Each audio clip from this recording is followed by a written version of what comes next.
Magandang hapon. Dito naman kami ngayon sa Yakutat Bay. As you can see, mountain of ice. Okay.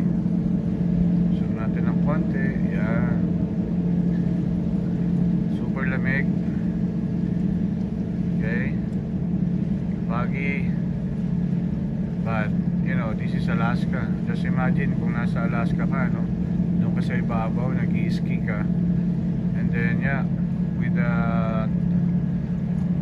3 jackets on it, and then, you know, with the proper gear when you are in the mountain. So ice floating, no? So yung yellow talaga nasa ibabaw na ng tubig.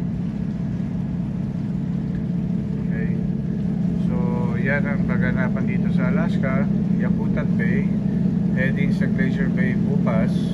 Scenic view naman. Okay, so ito yung mga pinupuntahan ng pasahero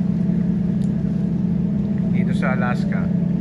So nagko-cruise sila dito, usually 7 days cruise, 10 days cruise, but 7 days cruise is always Vancouver to Whittier, Vancouver, Ketchikan, Juneau, Skagway, and then Glacier Bay, College Fjord, and then way back to southbound Whittier, Yakutat Bay like today, and then tomorrow Glacier Bay, and then Skagway, Juneau, Ketchikan, and then of course at sea Vancouver.